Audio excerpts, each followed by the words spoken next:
हम लोग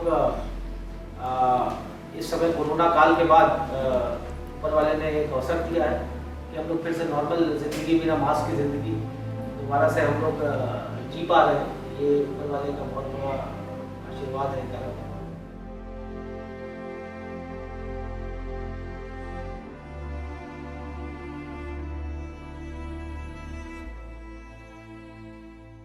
नमस्कार, मैं कौशिकी त्रिपाठी आप सभी का एक बार फिर से आपके अपने खास कार्यक्रम अतिथि उवाच में बहुत बहुत स्वागत करती हूं। और आज हमारे साथ जो शख्सियत मौजूद है इस चर्चा के लिए, वो किसी भी परिचय तारुफ के मोहताज नहीं है, जिनसे हम पहले भी एक दफ़ा गुफ्तगू कर चुके हैं। लेकिन आज जो गुफ्तगू होगी, जो चर्चा होगी, वो थोड़ा सा अलग होगी। जी हाँ, हम बात कर रहे हैं additional deputy commissioner of police श्रीमान IPS सैयद कासिम आबदी जी की। सर, बहुत बहुत स्वागत है आपका एक बार फिर से। पहले तो कैसा लग रहा है दोबारा आपसे गुफ्तगू हमारी होने जा रही है शो में, बतौर अतिथि कैसा लग रहा है आपको? मुझे अच्छा लग रहा है। मैं आपकी अतिथि उवाच के माध्यम से धन्यवाद भी देना चाहूँगा पूरी टीम का। पहला जो एपिसोड था उसको भी काफ़ी अच्छा रिस्पॉन्स मिला, इसके लिए आपको बहुत बहुत धन्यवाद। इस टाइम पे सर जो माहौल चल रहा है, अगर देखा जाए पूरे देश में, तो उत्तर प्रदेश की राजधानी कैसे से अछूती हो सकती है, तो प्रेजेंटली जो एक माहौल चल रहा है उस पर आपका क्या कहना है? देखिए, जहाँ तक पुलिस का सवाल है, हम लोग का जो मुख्य उद्देश्य रहता है शांति व्यवस्था जो है उसको बरकरार रखना, उसको मेंटेन रखना, और जो भी वांछनीय तत्व हैं, जो भी शरारती जो तत्व हैं, उनके विरुद्ध जो है वो कार्रवाई करना। और इसके लिए हम लोग पूरी तरह से तैयार हैं। जो भी घटनाएँ घटित हों उसको लेकर के हम लोग को पहले से ही अगर जारी था कि इस तरह की घटनाएँ जो अन्य जगहों पर हुई, उस तरह की घटनाएँ यहाँ पर लखनऊ में ना हो, उसके लिए समुचित पुलिस बल के साथ हम लोग लगातार पैदल गश्त करते थे, लोगों से संवाद स्थापित करते थे, और हम लोग लगातार मॉनिटर कर रहे थे कोई ऐसी चीज़ हो, सोशल मीडिया लगातार मॉनिटरिंग कर रहे थे, और एज ए टीम हम लोग काम कर रहे थे, और जिसके फलस्वरूप यहाँ पर किसी भी तरह की घटना नहीं हुई। जब वाराणसी में जब माहौल गर्म हुआ तो आहट राजधानी तक भी आई, उस समय पे क्या स्ट्रेटजी प्लान हो रही थी लखनऊ में?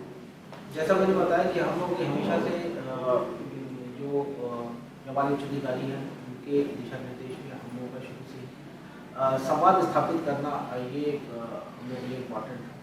जितने भी स्टेक होल्डर्स हैं सभी लोगों से बातचीत करना, उनके पॉइंट ऑफ व्यू जानना, उनके पॉइंट ऑफ व्यू समझना और अपनी बात को उन तक पहुँचाना, और जो भी शासन के जो दिशा निर्देश है उनको शासन की जो मंशा है उन तक पहुँचाना, ये बड़ा महत्वपूर्ण था। तो मेरे ख्याल से सभी लोगों ने सभी स्तर पर down the line from constable up to top branch सभी लोगों ने इस चीज़ के ऊपर फोकस किया, और जिसके फलस्वरूप हम लोग लगातार जिस दिन आशंकाएँ हुई ऐसी कि हो सकता है कि कोई इस तरह की जो तत्व हैं वो कुछ परेशानी पैदा करें, हम लोग पहले से ही मुस्तैद थे और लगातार एक कॉन्स्टेंट विजन की नज़र रखे हुए थे किसी भी तरह की घटना पहले तो ना हो, और अगर हो भी तो उसके लिए तत्काल रिस्पॉन्स उसके लिए कैसे दिया जाए, उसके लिए भी हम लोग तैयार थे। जब एक भीड़ में एक बड़े तबके के साथ अपनी चीज़ों को समझाना और एक सामंजस्य मेंटेन करना, बैलेंस मेंटेन करना, तो उस दौरान अगर मैं सीधा आपसे एक क्वेश्चन करूँ कि मुस्लिम धर्म गुरुओं से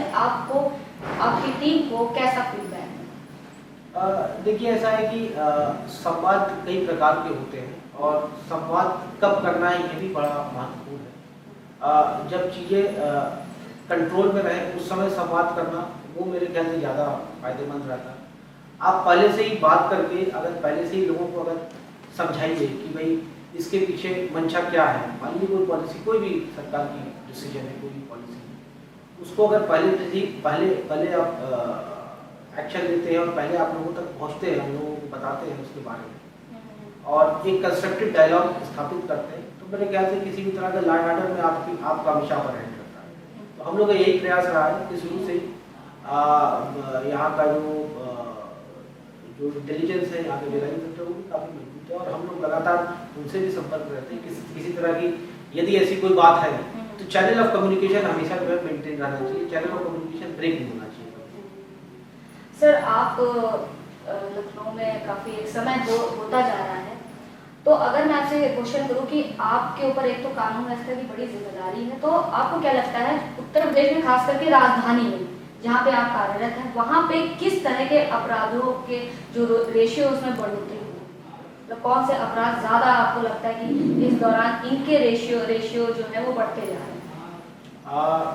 मैं बात करूँ लगभग मुझे लगभग 1.5 साल हो गया इस जोन में कार्य करते हुए, और जो मैंने देखा है, जो मेरा एक्सपीरियंस रहा है, यहाँ पर आर्थिक अपराध यहाँ पर ज़्यादा है, इकोनॉमिक ऑफेंसेस यहाँ पर ज़्यादा है, क्योंकि यहाँ पे रिलेटिवली संभ्रांत लोग ज़्यादा रहते हैं इस जोन में। गोमती नगर का इलाका है, गोमती खंड का इलाका है, ये थोड़े रिलेटिवली पॉश इलाके हैं, तो यहाँ संभ्रांत हो ज़्यादा है, इसलिए यहाँ पे इकोनॉमिक फ्रॉड ज़्यादा है। तो हम लोग का प्रयास रहता है कि अगर इस तरह की कोई भी FIR होती है या इसमें हम लोग को सूचना मिलती है, तो इसमें तत्काल कार्रवाई करें, और जो इसमें जो बिल्डिंग है उनके विरुद्ध साक्ष्य इकट्ठा करना, उसमें भी कुछ स्पेसिफिक टाइप की स्किल चाहिए होती है। बॉडली ऑफेंसेस हैं, उनको टैकल करना है दूसरी तरह की स्किल चाहिए होती है, इकोनॉमिक ऑफेंसेस को टैकल करने के लिए दूसरी तरह। तो हम लोग प्रयास करते हैं, जो हमारे जो सब इंस्पेक्टर्स हैं उनको भी समय समय पर उनको भी हम लोग जो है मोटिवेट करते रहे, और उनको भी लगातार जो है उन चीज़ों के बारे में समझाने का प्रयास करते रहे कि उसमें किस तरीके की investigative skills all together different होती है। तो प्रयास यही रहता है कि उनके विरुद्ध जो इस तरह के जो ऑफेंडर्स हैं, वाइट कॉलर क्राइम्स जो करते हैं, उनके विरुद्ध कार्रवाई भी हो। हम लोगों ने हाल फिलहाल में काफ़ी सारे लोगों का गैंगस्टर भी किया है, इस तरह के जो ऑफेंडर्स हैं, उनकी 14 एक्ट के तहत जो है कुर्की की भी कार्रवाई हुई है।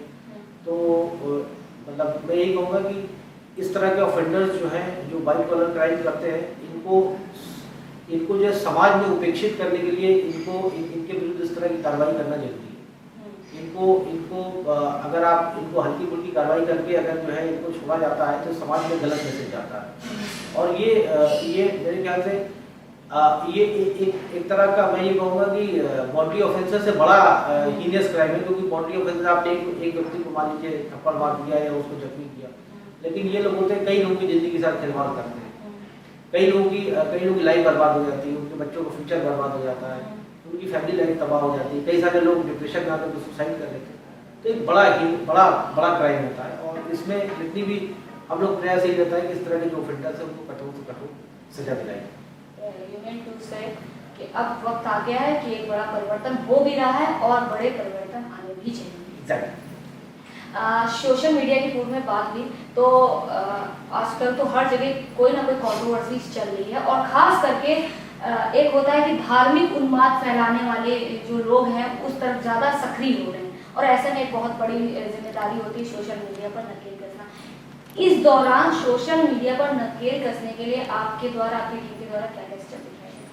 मैंने बताया कि हम लोग कांस्टेंट, हमारी पूरी सोशल मीडिया टीम है, पूरी DCP साहब के अंडर में काम करते हैं, और कांस्टेंट विजिल मेंटेन रखते हैं। देखिए जरूरी यही है कि आप लगातार कांस्टेंट बने रहें, विजिल मेंटेन रखें, कि किसी भी तरह की जो र्यूमर मॉन्गरिंग है वो उसका स्कोप नहीं होना चाहिए। अगर कोई र्यूमर मॉन्गरिंग फैलाने का प्रयास कर रहा है, तो टीम के जरिए तत्काल जो है उस पर रिस्पॉन्स, सही तथ्य जो है वो लोगों के सामने आए, क्योंकि जब सही तथ्य नहीं आता है तो फिर जो है वो स्कोप मिल जाता है, जो नोटोरियस एलिमेंट्स हैं उनको स्कोप मिल जाता है।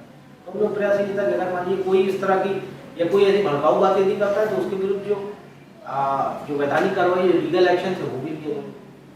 तो ये दोनों तरीके की स्ट्रेटजी, एक तो काउंटर करें सोशल मीडिया पर, और दूसरा जो ऑफेंडर्स हैं दे शुड बी ब्रॉट। चुनौतियाँ भी आती हैं सारी चीज़ों को टैकल करने में, आपको अभी तक कौन सी चुनौतियों का सामना करना पड़ा इस दौरान, जो भी कुछ हुआ या आगे जो जिस तरह की चीज़ें गतिविधियाँ हो रही हैं, सबसे ज़्यादा कौन सी एक लगा कि ये थोड़ी सी एक बड़ी चुनौती? देखिए ये जॉब ऐसी है, लॉ एंड ऑर्डर की सिचुएशन ऐसी होती है, बड़ी वॉलेटाइल होती है, और किसी भी समय किसी भी परिस्थितियों का आपको सामना करना पड़ सकता है। तो फिजिकली मेंटली आपको प्रिपेयर होना रहता है कि किसी भी तरीके की चुनौती का सामना करने के लिए। और मैंने यही देखा है कि अगर आपका लोगों के बीच अगर आपकी लोकप्रियता है और लोग आपके ऊपर भरोसा करते हैं, ट्रस्ट करते हैं, तो आपकी बात सुनेंगे भी, उसको समझेंगे भी। और अगर आप लोगों में आपका विश्वास नहीं है, अविश्वास है, और लोग आप पे ट्रस्ट नहीं करते, तो आपके लिए एक समस्या पैदा होती है। तो हम लोग का प्रयास यही रहता है पूरी टीम का कि लोगों में विश्वास पहले पैदा करें समय समय पर। इसीलिए हम लोग तमाम जितने भी सोसाइटी के जो स्टेक होल्डर्स हैं उनके साथ प्रयास ये रहता है कि समय समय उनके साथ मीटिंग्स करें, उनके साथ डायलॉग स्थापित करें और जो समाज के विभिन्न अंग हैं उनके साथ समाज स्थापित करके एक बेहतर समाज बनाने का प्रयास करें। सर, पहले जो हम लोग की एक बार बातचीत हुई थी उसमें आपने एक लाइन बोली थी जो व्यूअर्स को काफ़ी कुछ लोगों ने मुझे बताया कि हिट की थी, तो हम आपसे चाहते हैं कि एक बार आप फिर वो चीज़ बताइए कि आपका ऐसा मानना है कि जब तक कोई इंसान पोस्ट पे रहता है तब तक तो है उसके, सर आप समझ गए होंगे, आगे की बात कंटिन्यू करिए कि पोस्ट के जाने के बाद भी आपका ऐसा मानना है कि तब लोग याद रखें तो वो ज़्यादा रहता है। एग्जैक्टली, बिल्कुल सही बात है कि आपका चरित्र जो है वो आपके पोस्ट से बढ़कर होता है। आप जब तक पोस्ट में रहते हैं, आपकी कलम में जब तक पावर रहता है तब तक तो जाहिर सी बात है हर आदमी जो है वो आपके सामने जो है उसका अगर काम है आपसे तो जाहिर सी बात है आपसे जो है फिर वो डर के रहेगा, आपसे अच्छी अच्छी बातें भी करेगा। जब आपसे उसका काम नहीं है, इंसान के जो भी आदमी है अगर उसका बैरोमीटर देखना हो तो कितना सक्सेसफुल है तो उस अधिकारी को तब देखना चाहिए जब वो अपनी पद छोड़ करके जब वो जा चुका है, तब लोग उसके बारे में क्या कहते हैं वो मेरे ख्याल से सच्चा जो है वो उसका आकलन होगा, जो उसकी कार्यशैली है उसका। जब वो सीट पर है, पद पर है, तब तो ज़्यादातर आदमी उसको अच्छा करेगा, बट जब वो पद से चला गया और जब उसका कोई लेना देना नहीं है और तब उस व्यक्ति के बारे में लोगों की क्या व्यक्तिगत राय है, क्या ओपिनियन है, वो मैटर मेरे जाने के बाद भी मेरे काम याद रखें। एग्जैक्टली। आगे कानून व्यवस्था को दुरुस्त बनाए रखने के लिए क्या ठोस कदम और किन बिंदुओं पर ज़्यादा फोकस रहेगा आपके? जो शासन की जो मंशा है, जैसे महिला अपराध है, महिला अपराध को किस तरह से अंकुश लगाया जाए, इसके लिए क्या क्या इंस्टीट्यूशनलाइज मैकेनिज्म है, उनको कैसे स्ट्रॉन्ग करना है। जैसे पिंक बूथ है एक, इसको अभी हम लोग लगातार प्रयास करते रहते हैं क्योंकि लखनऊ में